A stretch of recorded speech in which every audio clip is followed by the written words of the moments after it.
네, 평안하십니까? 사무엘하 8강입니다. 11장 전체를 같이 좀 살펴보도록 하겠습니다. 구성을 먼저 좀 보실 필요가 있는데요. 사무엘하 11장부터는 사무엘하의 세 번째 단락이 시작됩니다. 우리 지난 시간에 5장부터 10장까지 두 번째 단락에 대해서 살폈는데, 하나님께서 다윗을 이스라엘 왕으로 세우셔서 왕으로 세움받은 다윗이 하나님께로부터 왕권의 정통성을 인정받고, 그러고 난 다음에 여러 지역들을 정복하는 이야기가 나왔었습니다. 특별히 하나님께서 다윗에게 행한 약속, 7장이었죠. 행한 약속을 지키시고, 하나님께서 약속을 지키셨을 때 다윗이 온 나라를 공의와 정의로 다스리는 그런 내용들을 보여주었습니다. 세 번째 단락이 들었으면 분위기가 약간 반전되는데, 세 번째 단락은 다윗이 범죄하고, 그 다윗이 범죄한 결과로 하나님께 징계를 받고, 그 하나님의 징계가 실현되는 과정을 길게 서술하고 있습니다.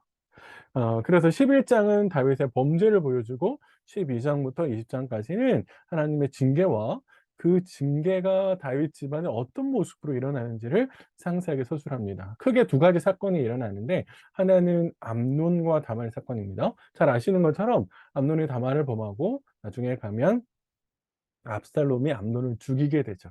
그래서 칼이 떠나지 않으리라 하셨던 하나님의 징계가 이렇게 드러나고, 두 번째는 압살롬이 반역해서 다윗이 피난하고, 그 피난의 과정에서 우여곡절 끝에 다시 돌아오는 과정을 길게 서술하고 있습니다. 그래서 결국에 이제 이 세 번째 단락은 결국에 다윗이 범죄했고, 그 범죄로 말미암아 일어나는 일들을 상술하고 있다라고 생각하시면 될 것 같습니다. 자, 그런데 이제 그 첫 번째 단락이 이제 11장인데요. 11장은 이제 요렇게 구성할 수 있을 것 같습니다. 제가 가이드에 썼을 때하고 약간 다른데, 왜냐하면 두 개로 이제 본문이 나뉘어져서 그렇게 썼더라고요. 요 이제 얘기를 보시면, 첫 번째는 다윗이 범죄해요. 바스바를 범하죠. 그리고 아이를 낳습니다. 두 번째 단락은 이 모든 것은 범죄를 감추기 위한 범죄를 보여줘요. 그 첫 번째는 우리아를 데리고 오고 실패하니까 우리아를 죽이죠. 그리고 난 다음에 결국 bat세바의 남편의 죽음을 애도하는 모습과, 그리고 그녀를 데려와서 부인으로 삼는 다윗의 모습이 그려져 있습니다. 자, 그러니까 이제 11장은 크게 이제 세 단락으로 구성되어 있습니다. 한번 이제 멈추어서 잠깐, 요렇게 구성되어 있구나, 잠깐 보시면 될 것 같습니다. 논리적인 글이 아니라 내러티브라서 이제 이야기로 흘러가는 거라서요. 크게 이제 어려울 것 같지는 않아요. 자세하게 하나씩 좀 살펴보실까요? 11장 첫 번째 절에 그 해가 돌아왔다. 그리고 왕들이 출전할 때가 됐다라고 이야기하는데요. 왕들은 언제 출전을 하게 되냐면 늦은 봄에, 그러니까 이거는 이제 이른 봄비, 비가 아주 많이 내리고 난 그 우기가 끝난 시점에 왕들은 전쟁을 하게 됩니다. 비가 오면 사실은 전쟁을 하기가 굉장히 어렵잖아요. 그러니까 비가 멈추었을 때. 그런데 이제 요압과 그의 군대들이 어디를 가냐면 암몬 자손을 멸하러 갑니다.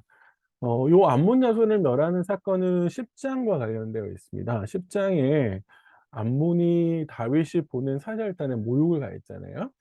그때 이제 전쟁을 했었는데, 사실 그때 아람도 막 오고 막 이렇게 했었는데 결국 제대로 암몬을 정복하지 못했습니다. 그러니까 당한 모욕만큼 대갚아 주지 못했다. 그렇기 때문에 다시 그 암몬을 정복하러 다윗이 가는 거다라고 이제 볼 수 있겠습니다.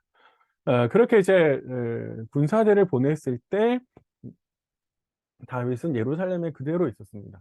그러니까 이거 무슨 말이냐면, 다윗이 전쟁에 나가서 직접 군사들을 이끌었었는데 지난 과거에는, 이번에는 그러지 않았다라고 하는 겁니다. 물론 꼭 왕들이 전쟁에 반드시 나가야 되는 거냐? 그렇진 않습니다. 꼭 그런 건 아니지만 대부분의 주변 국가들에서 보면 왕이 앞에 나가거든요. 솔선수범하거든요. 그러니까 그런 면에 있어서 다윗은 이전에 그가 보였던 모습하고는 약간 다른, 사뭇 다른 그런 모습을 보여주고 있습니다. 자, 문제는 요 다음부터 이제 벌어지는 것인데, 부하들이, 요압과 병사들이 암몬과 사선에서 전쟁을 하고 있는 동안 다윗은 뭘 하고 있었냐라고 하면, 2절에 저녁 때에 다윗이 그의 침상에서 일어났다 이렇게 이야기하죠. 그건 무슨 말입니까? 낮잠을 잤다는 이야기죠. 그러니까 낮잠을 나지막히 아주 자고 난 다음에 저녁 때가 돼서야 다윗이 일어났고, 그 다윗이 일어나고 옥상을 거닐 때에 목욕하는 여인을 보게 되는 것이죠. 혹 가다가 이 여인이 출세를 하기 위해서 일부러 다윗이 맞춰 나오는 시간에 맞춰서 목욕했다. 이렇게 볼 수도 있죠. 혹 그렇게 하는 학자들도 있긴 합니다. 사실은 자신의 신분을 더 상승시키고 싶어서 그렇게 했을 거다라고 이제 이해를 하지만 실제로 그러지는 않습니다. 구조적으로 보면 예루살렘의 성읍의 구조가 어떻게 되어 있냐면 왕궁이 제일 높은 곳에 위치해 있고 그 바로 밑 단계에 이제 고위 관료들이 집들이 있었고 저 밑에 일반 백성들의 집들이 있었거든요. 그러니까 왕궁에서 보면 성읍이 전체가 한눈에 다 들어오게 돼 있어요. 그리고 당시에 우리처럼 어 개인적인 시설이 잘 갖추어져 있는 그런 시대가 아니었기 때문에 충분히 이제 노출이 되어질 수 있는 그런 상황입니다. 자, 그래서 다윗이 지나가다 우연찮게 보게 됐죠. 어떻게 해야 됩니까? 여인이 목욕하고 있습니다. 그걸 내가 보고 싶어서 본 게 아니라 어떻게 스쳐다가 보게 됐어요. 그러면 어떻게 돼요? 돌아서야죠. 그죠? 돌아서야 됩니다. 보지 않아야죠. 그걸 계속 보고 있으면 안 되죠. 돌아서야 됩니다. 그런데 여기서 다윗이 어떻게 하냐면 여인이 누구인지 알아보게 합니다. 왜요? 여인이 왜 누구인지 왜 알아보게 할까요? 이건 이미 그 여인을 보고 다윗의 마음속에 욕망이 싹 트고 그 욕망을 실현하고 싶은 생각이 가득하게 된 거죠. 그죠? 그러니까 여인을 알아보게 합니다. 사실은 그런 마음이 없었더라면 왜 저 여인이 누구인지 알아보게 했겠습니까? 자, 그런데 그 여인을 알아봤더니 엘리암의 아내고 우리아의 아내입니다. 엘리암은 아버지죠. 엘리암의 아내라고 제가 썼네요. 엘리암의 딸입니다. 엘리암은 아버지 사랑스러운 이 여자는 누군가의 사랑스러운 딸이었고 과거에는 지금은 현재는 충성스러운 신하의 아내예요. 전령이 와서 이거 이렇게 이 여인은 이런 사람입니다라고 보고했을 때 성경 본문의 기자는 그러면 다윗이 어떻게 되냐면 더 이상 욕망을 진척시켜서는 안 되고 여기서 잘라야 돼라고 하는 거죠. 왜냐하면 부하의 아내잖아요. 부하의 아내를 어떻게 취할 수 있겠어요. 그렇게 하면 안 되죠. 근데 만약에 다윗이 진짜로 다른 여인을 탐했다면 이 여인이 아니라 우리아의 한 사람밖에 없는 사랑스러운 아내가 아니라 아직 결혼하지 않은 처녀를 구할 수도 있었을 거예요. 사실은 이제 12장에 가서 나단이 하는 이야기가 바로 그거거든요. 하나님을 책망하는 이야기가 바로 그거거든요. 굳이 꼭 너는 진짜로 부인도 많은데 그쵸? 그런 욕망을 해결할 수 있는 곳도 많은데 굳이 꼭 그 여인을 택했어야 됐냐?"라고 하는 그런 책망을 하시거든요. 욕망해서는 안 되는 넘지 말아야 될 선을 지금 다윗이 넘어가고 있다라고 하는 것을 본문이 우리에게 이야기해 주죠. 멈췄어야 했는데 다윗은 멈추지 못하고 결국 데리고 옵니다. 다윗의 행동을 묘사하는 이제 동사들이 쫙 써 있는데요. 데려왔다, 동침했다, 동침하고 나서 보냈다. 이렇게 이야기합니다. 근데 이 일련의 과정들이 브레이크가 없는 열차처럼 다윗이 그 욕망을 실현하는 과정을 굉장히 빠르게 자신이 충족했다라고 하는 사실을 보여주고 있는 거거든요.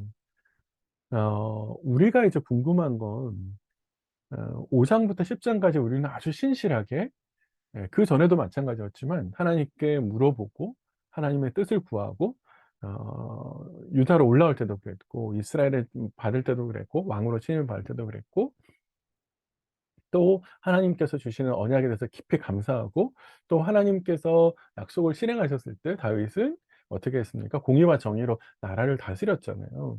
그런 다윗이 자기 마음속에 있는 욕망을 제어하지 못하잖아요. 골리앗도 제어했던 다윗이었는데 자신의 원수 같은 사울도 품어낸 다윗이었는데 자기 안에는 욕망을 품어내지 못하죠. 네, 그런 면에서 우리 여러 가지를 좀 생각해 봐야 되는데 사실 다윗은 지금 자신이 어떤 존재인지 잊어버렸죠. 왜냐하면 지금 왕으로 있잖아요. 사실 자기 말로 모든 걸 다 할 수 있는 위치라고 생각하거든요. 그런데 사실 이스라엘에서 왕은 모든 것을 다 할 수 있는 자리가 아니라 모든 것을 다 하시는 결정하시고 판단하시는 하나님을 따라가는 자리여야 되거든요. 그게 이스라엘에서 왕의 자리예요. 왕의 역할이에요. 그런데 이걸 잊어버렸죠. 그리고 자신을 불러주신 하나님을 잊어버립니다. 왕의 자리만 있는 거죠. 하나님이 왕의 자리를 주셨는데 왕의 자리를 주신 하나님은 잊어버리고 하나님이 주신 왕의 자리만 기억해요. 그래서 나에게 권력이 있다는 것만 기억해요. 그 권력의 자리로 불러주신 그거를 결정하게 하신 하나님은 잊어버리는 거죠.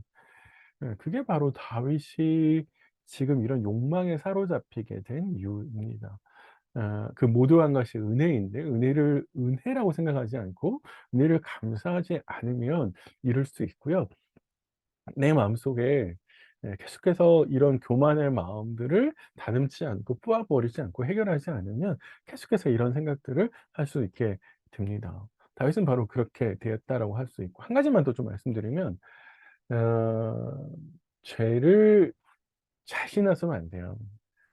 내가 죄를 이곳 컨트롤할 수 있다. 이거 통제할 수 있다.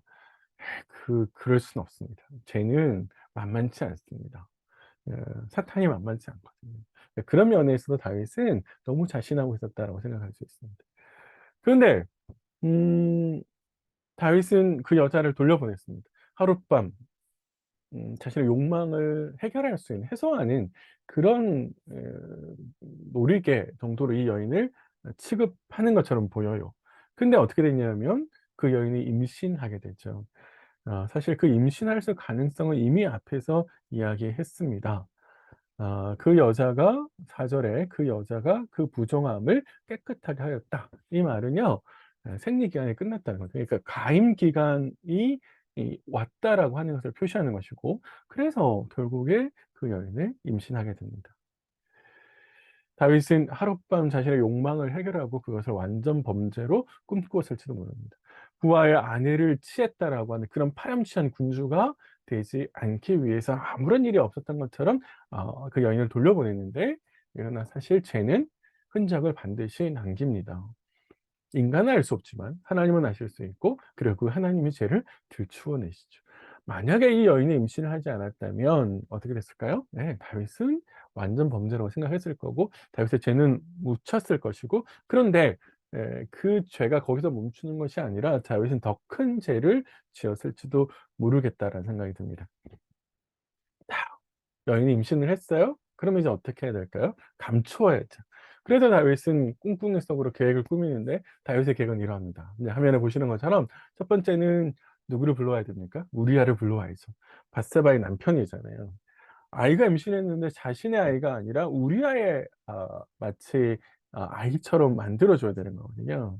그래서 우리아를 불러 들어와서 적절하게 분위기를 만들어서 부부 관계를 가지게 만들고 다시 라빠로 돌려보냅니다. 그러면 어떻게 됩니까? 9달이 지나서 10달이 지나서 바스테바는 임신할 것이고 그러면 그건 당연히 우리아의 아이라고 생각할 것이고 그래서 자기는 그 완전 범죄를 생각할 수 있게 되는 것이죠. 그래서 이 계획을 다윗이 실행을 하는데 요압을 통해서 우리아를 불러들이죠. 나중에 가서도 이제 다시 한번 말씀드리겠지만 이 죄를 감추기 위해서 아무도 모르게 죄를 진행하고 싶은데 다윗은 이미 자신에게 뭔가 문제가 있다라고 하는 것을 요압에게 알려주게 되는 꼴이 되는 거죠. 왜냐하면 갑작스럽게 우리아를 불러들였다라고 하는 것도 문제가 될 것이고 사실 그날 밤에 이 우리아의 아내 바세바를 왕궁에 들였다 보냈다라고 하는 것을 사람들이 몰랐을까요? 우리아가 바세바가 임신했다라고 하는 사실을 사람들이 몰랐을까요? 네. 충분히 알았을 가능성이 있습니다. 자 그런데 그걸 감추기 위해서 우리아를 불러들입니다. 그러면서 우리아에게 안부를 물어요. 우리 성경에는 우리 개역개정 성경에는 이게 번역이 정확하게 이제 그렇지 않은데요. 7 절에 보시면 다윗의 요압의 안부, 군사의 안부, 싸움이 어떠했는지 이 어떠했다는 말도 다 이게 안부라고 똑같은 말인데 샬롬입니다. 잘 아시는 샬롬. 샬롬하냐, 요압이 평안하냐, 군사들이 평안하냐, 전장이 평안하냐면 전장이 이기고 있냐, 승리를 다듬고 있냐, 가지고 오고 있냐 이런 뜻이 되는 것이죠. 아 되게 이제 제가 여기서 한 가지 지적드리고 싶은 것은 다윗이 되게 파렴치한 사람이라는 겁니다. 왜? 가정의 샬롬을 깨버린 사람이잖아요. 두 사람의 부부 관계를 파탄에 이르게 한 사람이잖아요. 그런데 뻔뻔하게 군사들의 평안을 물어요. 샬롬을 묻습니다. 사실은 죄가 들어와서 그 죄를 감추어 가는 인간의 마음이 강팍해져 가는 거예요. 죄가 들어오고 그 죄에 넘어가게 되면 사람의 마음은 부드럽지 않아요. 강팍하게 돼요. 그래서 우리는 참 조심할 필요가 있습니다. 그래서 요압을 불러들이고 난 다음에 어떻게 합니까? 발을 씻으라고 이야기해요. 발을 씻으라라는 말은요, 고대 세계에서 샌들을 이제 그 당시 이스라엘은 샌들을 신고 다녔거든요. 건조한 곳이라서. 그래서 밖에서 생활하고 들어오다 보면 먼지가 발에 가득 끼죠. 그러면은 이제 좀 있는 지위가 있는 사람들 같은 경우에는 그리고 그 종 중에서도 가장 막내가 와서 주인의 발을 씻습니다. 그러니까 이게 발을 씻으라는 말은 기본적으로 환대, 섬김을 받으라. 전쟁터에서 고생하고 수고한 것에 대한 보상으로 환대를 받으라 이런 이야기인데, 사실은 다윗의 꿍꿍이 속은 뭐냐면 환대를 받는 과정 속에서 부부 관계를 맺으라고 하는 거죠. 남자의 어떤 그런 성적인 욕망, 오랜 전쟁터에서 있었기 때문에 사실 이제 성적인 그런 욕망들이 올라올 수 있잖아요. 그렇기 때문에 사실은 부부 관계를 해라 이런 걸 원하는 거죠. 그래서 뭘 제공하냐면 음식물을 제공합니다. 분위기를 만들어 주는 것이죠. 그리고 나서 이 음식물을 제공했다라고 하는 것의 속에는 아마 술도 곁들여지지 않았을까. 그건 기본적인 거니까요. 아마 그랬을 것 같습니다. 다윗은 이렇게 하면 충분히 네, 내가 지은 죄를 감출 수 있을 것이고 내가 원하는 대로 할 수 있을 거다라고 했는데 우리아가 거절해 버립니다. "집에 가서 발 씻어."라고 했는데 아예 집으로 데려가지 않죠. 그리고 나서 어떻게 합니까? 왕궁 문에서 주의 부하들과 잠을 잡니다. 왕궁 문이라고 하는 것은 어디예요? 사실 다윗이 있는 곳이잖아요. 그죠? 그래서 다윗이 있는 곳에서 다윗 곁에서 있습니다. 주의 부하들과 여기서 말하는 주라고 하는 것이 다윗을 가리킬 수도 있고요. 뒤에 보면 요압을 주라고 이야기하거든요. 그런 면에서 요압일 수도 있고 다윗이 명확하지는 않습니다. 우리아가 거절했다. 그러면은 결국 어떻게 되나요? 다윗이 예. 다윗이 계획했던 것이 거부가 되는 거죠. 일부 학자들은 여기에서 '우리아가 어떻게 거부를 하게 됐을까? 왜 우리아는 거절하고 있을까?'라고 하는 것들을 추적하면서 이런 말들 속에서 이미 우리아 역시 '다윗이 범죄를 알았을 수 있다.'라고 생각합니다. 그럴 가능성이 저도 충분히 있다고 생각해요. 왜냐하면 갑작스럽게 자신을 부르거든요. 그쵸. 많은 사람들이 있는데 갑작스럽게 자신을 불러요. 두 번째, 와서 사람들이 하는 이야기를 듣지 않았을까요? 사람들이 그에게 뭔가를 이야기하지 않았을까요? 이미 예루살렘의 다윗의 범죄가 소문나지 않았을까요? 네, 그랬을 가능성이 있습니다. 그 말은 그다음에 또 한 번 나올 수 있는데 다윗이 "너 왜 집에 안 갔니?" 라고 이야기했을 때 우리의 대답 속에 보면 보세요. "언약궤와 이스라엘과 유다가 야영 중에 있어요." 이렇게 이야기합니다. 특별히 언약궤 이제 우리 궤 이제 히브리어는 궤라고 되어 있는데요. 그러면은 하나님의 궤가 전쟁 가운데 나갔다는 거죠. 그리고 난 다음에요. 전쟁 가운데 나가면 하나님께서 함께 하시는 전쟁이고 그건 성전이죠. 그러면은 성전에 참여할 때 가장 기본적인 것은 몸을 부정하게 하지 아내와 부부 관계를 하게 되면 부정하게 되고 이제 배설을 하기 때문에 설정을 하기 때문에 그러면은 부정하기 때문에 내가 전쟁에 참여할 수가 없게 된다라고 이야기하는 겁니다. 물론 하루가 지나면 괜찮겠지만 더 큰 문제는 뭐냐면 어 요압 자신의 섬기는 주인 요압과 왕의 부하들이 들에서 지금 진치고 사선에서 전쟁을 하고 있는데 '나 혼자 이렇게 편안하게 있을 수 있냐. 그건 전우애로서의 마땅한 도리가 아니다.' 이렇게 이야기하는 것이죠. 이렇게 보면 사실 참 아이러니하게도 율법을 계속해서 지키려고 하는 우리야, 율법에 명령한 것, 하나님의 명령을 계속해서 지키려고 하는 우리야 가 보이고 반대로 거꾸로 자신의 죄를 감추기 위해서 누구 상대방으로 하여금 죄를 범하게 만드는 다윗이 계속해서 대조가 되는 것이죠. 더 나아가서 이 말을 한번 보십시오. "그런데 이렇게 이런 상황인데 내가 어찌 내 처와 자겠습니까?" 이렇게 이야기합니다. 다윗의 의도는 뭐였어요? 내 처와 자게 하는 거였잖아요. 그쵸. "근데 내가 어떻게 내 처와 자겠습니까?" 이렇게 이야기합니다.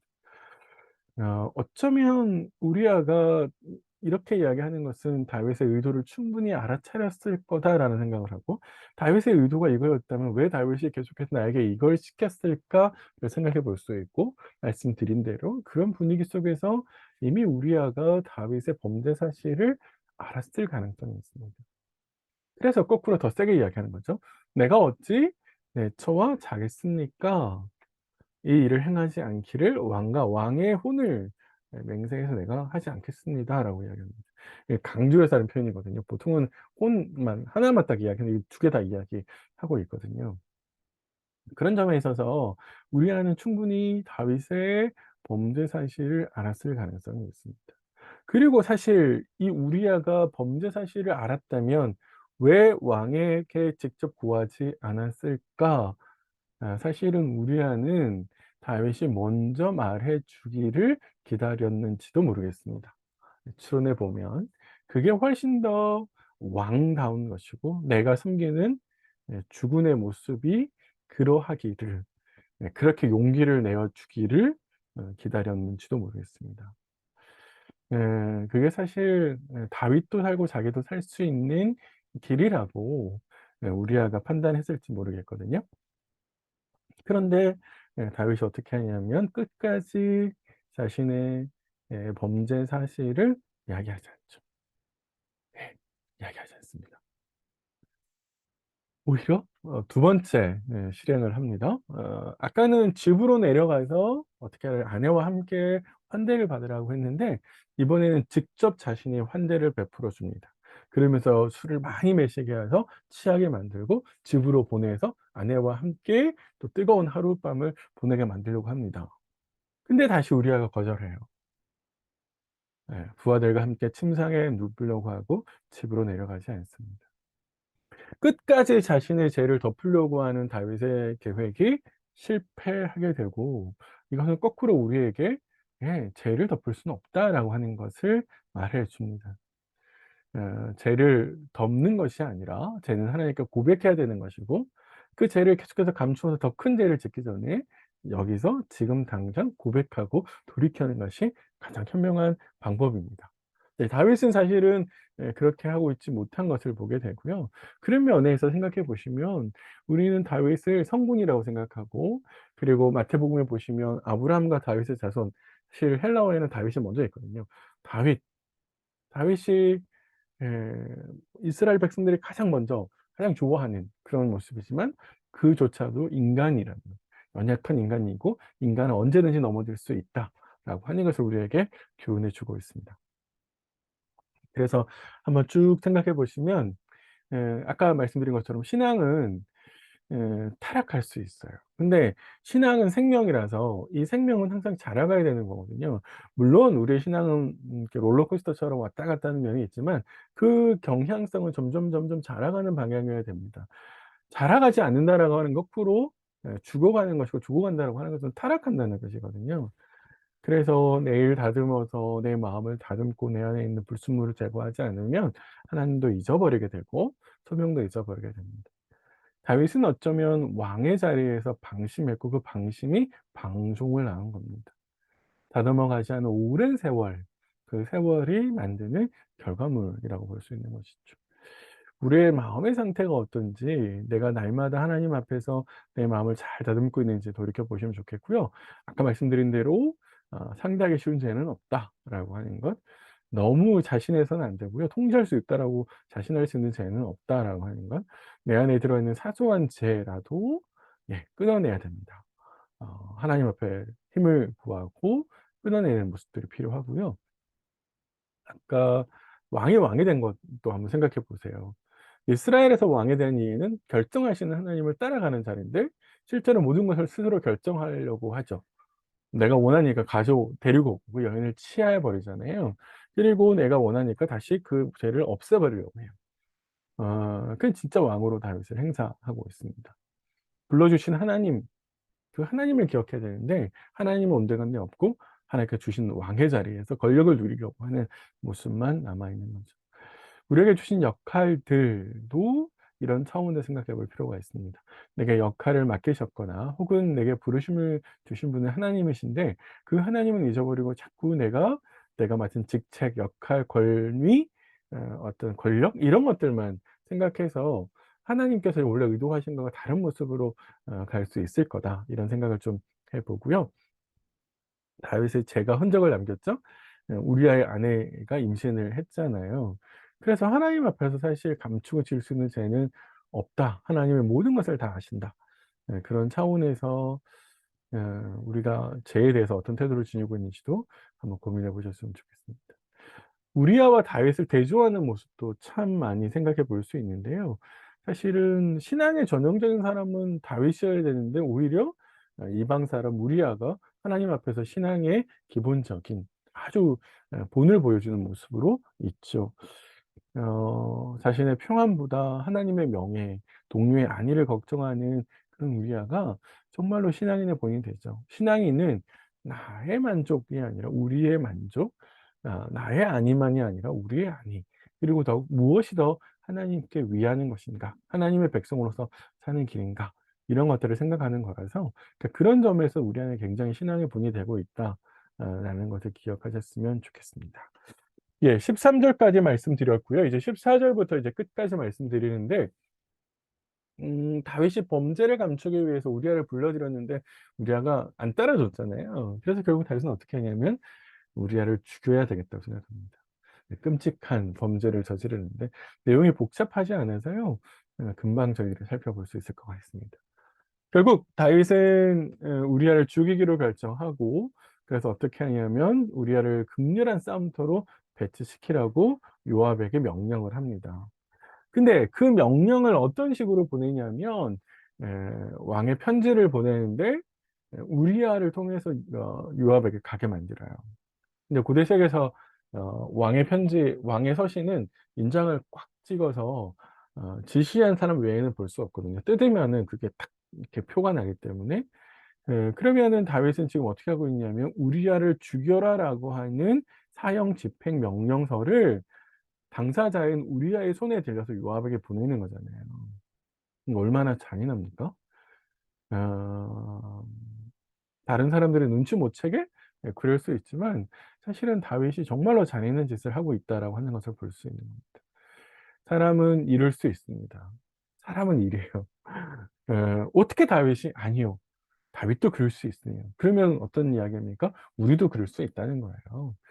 지금 함께 말씀을 나누시고 계시는 그 누구도 "나는 절대로 안 그래요." 저 자신도 그렇게 말할 수 없어요. 우리는 그럴 수 있습니다. 그러기 때문에 연약하기 때문에 늘 하나님을 의지해야 되는 것이고 그래서 늘 하나님을 붙들어 살 수 있는 것이죠. 요압이 다윗의 이 명령을 순종합니다. 사실 요압이 그러지 않아도 되거든요. 어떤 점에서 그러냐면 지금 11장 1 절에 보면 다 라빠를 에워쌌어요. 라빠를 에워쌌다라고 하는 것은 라빠를 포위했다는 것이고 그러면은 안에서 바깥으로 혹은 바깥에서 안으로 들어올 수 있는 모든 길을 다 차단했다는 뜻입니다. 그러면 기다리면 돼요. 그러면은 식수가 끊어지고 먹을 것이 끊어지면 투항해서 나올 거거든요. 그때 처리하면 됩니다. 그게 관례인데 그렇지 않고 오히려 더 깊숙이 들어가서 그 라빠 성 바로 밑에서 싸우게 만들어요. 그래서 그 최전방에 가장 싸움이 극렬한 곳에 가장 이 사람들이 저항하는 곳에 우리아를 배치시킵니다. 예, 가장 위험한 곳에 넣죠. 그건 사실 다윗의 살인 교사를 하는 거잖아요. 요압이 이걸 그대로 따라가서 다윗의 말을 들어서 결국 우리아와 므롯의 전 사람들이 전사하게 됩니다. 어 왜 우리아가 다윗의 지시를 그대로 따라갈까요? 한번 생각해 보실 필요가 있습니다. 우리아는 이거가 잘못된 것이라고 판단할 만한 능력이 없는 건가?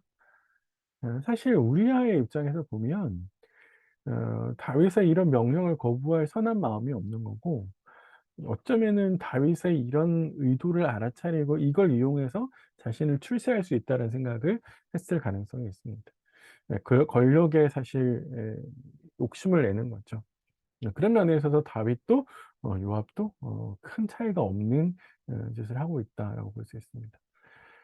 우리아가 죽고 난 다음에 비록 라빠를 완전히 지금 당장 점령하는 건 실패했지만 그래도 우리아가 죽었기 때문에 편지를 보냅니다.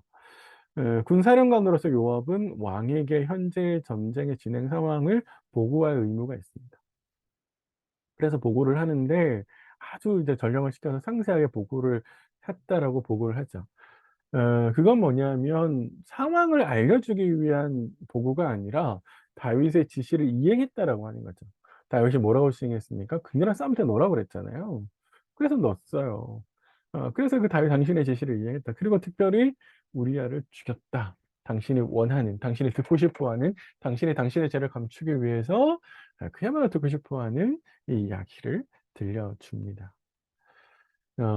다윗의 마음속에 전쟁의 승패보다는 우리아의 생존이 더 관심이 있었죠. 우리아가 죽었냐 살았냐 그게 더 관심이 있었을 거고 그 우리아가 죽었다라는 소식을 듣게 됩니다. 그래서 결국 다윗은 위로하고 격려합니다. "전쟁의 식탐은 중요한 사람들을 삼킨다." 우리 개역 개정에 이제 번역이 약간 쪼끔 묘하게 이제 되어 있긴 한데요. 음 여기 보시면 어 다윗이 전령에게 이렇게 이야기하죠. 요압에게 말했는데 "걱정하지 말아라. 칼은 이 사람이나 저 사람이나 삼키느니라." 이게 고대세계 잠언이에요. 격언 같은 거죠. 전쟁은 너무 식탐이 많아서 우리가 정말 죽지 않았어도 좋겠다라고 하는 아주 중요한 사람들을 죽인다는 거예요. 우리아는 정말로 괜찮은 훌륭한 군사였는데 죽었잖아요. 그래서 고대 잠언들을 이용해서 이런 이야기를 합니다.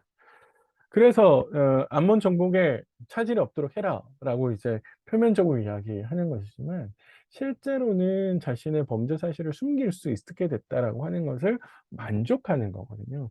'아 이제 내가 내 범죄 사실을 감출 수 있게 됐구나.'라고 하는 것에 대해서 만족하는 거다라고 이제 보실 수 있을 것 같습니다. 예. 음 결국 우리아는 죽었어요. 우리아가 죽었고요. 그의 아내 밧세바가 그 남편 우리아의 죽었음을 듣고 남편을 위해서 소리내서 울게 됩니다. 이제 장례 관습에는 아주 여러 가지 이제 몇 가지 것들이 있는데 울고 뭐 곡을 하고 곡을 하는 거 훨씬 더 이제 크게 하는 것이죠. 슬픔을 함께 나누는 애도하는 것, 먼지 속에서 구르는 것, 뭐 아주 다양한 것들이 있는데요.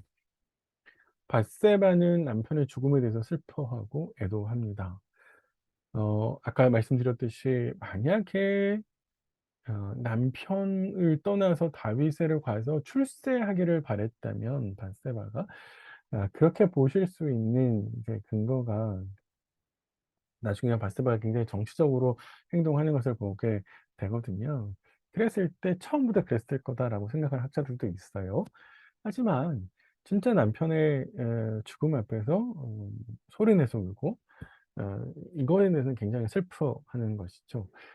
그리고 사실 이제 나중에 가서 모이면 또 거기 가서 또 생각해 보시죠. 밧세바를 다윗은 밧세바를 데리고 옵니다. 왕궁으로 데려와요. 그리고 아내로 삼습니다. 다윗이 밧세바를 데려온다라고 하는 것을 그러면은 죽었는데 남편이 죽었는데 어떻게 되는 거냐라고 했을 때 사실 고엘로서 다윗이 행동하는 것처럼 보여요. 고엘이 뭐예요? 형 자식이 없이 죽은 그죠? 자식이 없이 죽은 남편이 죽으면 그의 형제들이 그 형수나 혹은 제수씨를 취해서 자식을 잃게 만드는 거잖아요. 그게 이제 고엘이고 근데 우리아는 이방 사람이잖아요.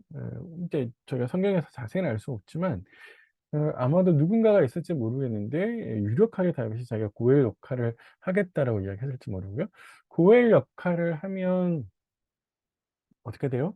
미망인을 거두는 그리고 미망인이 이제 낳게 된 그 아들을 다시 거두 자신의 아들이 되는 거잖아요.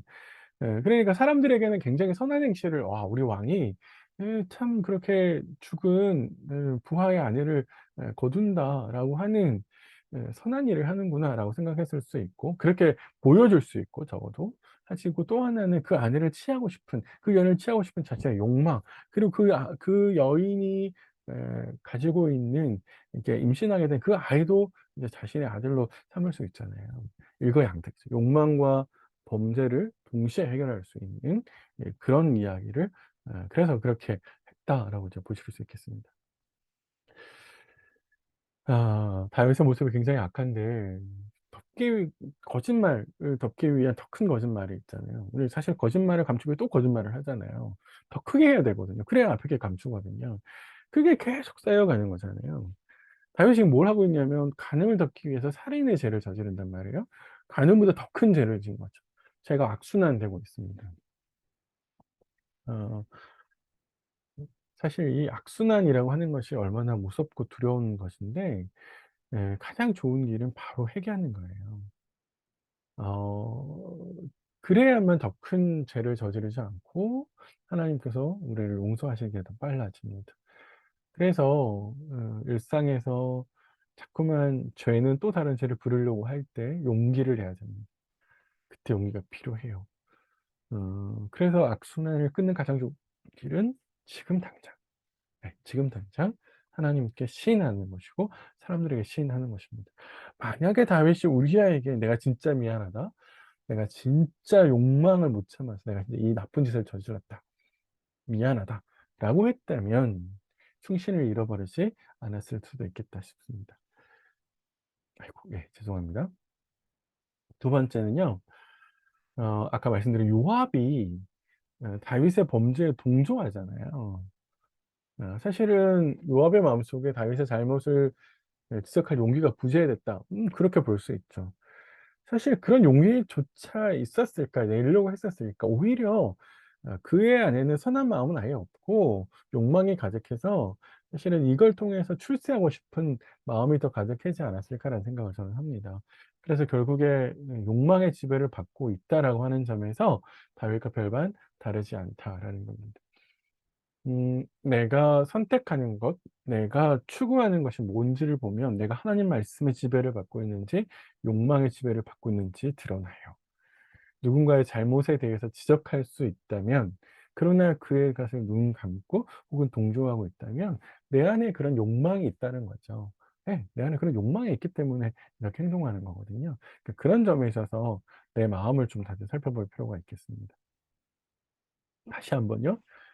하나님이 보실 때 악하다라고 마지막에 평가를 해요. 사람들의 눈이 아니라 하나님의 눈. 하나님은 모든 걸 다 보고 계시고 최종적으로 그의 죄에 대해서 판결하고 판단하시는 분이시거든요. 그러니까 하나님 보시기에 우리가 어떻게 행동했는지가 정말로 중요합니다. 모든 기준은 하나님이에요. 하나님 뜻에 부합하냐, 부합하지 않느냐. 내가 뭔가를 결정하고 판단할 때 이게 하나님이 원하시는 것인가? 이게 하나님이 기뻐하실 수 있는 일인가? 를 생각해야 되는 겁니다. 그래서 우리가 뭔가를 결정하려고 하셨을 때 지금 내가 뭔가를 결정하려고 할 때 그게 하나님 뜻인가를 물어야 되고요. 그런 점에 있어서 계속해서 기도하고 또 하나님 말씀을 보시는 작업들이 필요할 것 같습니다. 네. 다윗의 범죄 사실을 이제 11장 전체에서 살폈는데요. 12 장에서는 하나님께서 책망하시는 장면이 등장합니다. 네. 우리 12 장에 가서 제가 다시 뵙도록 하겠습니다. 수고 많으셨습니다.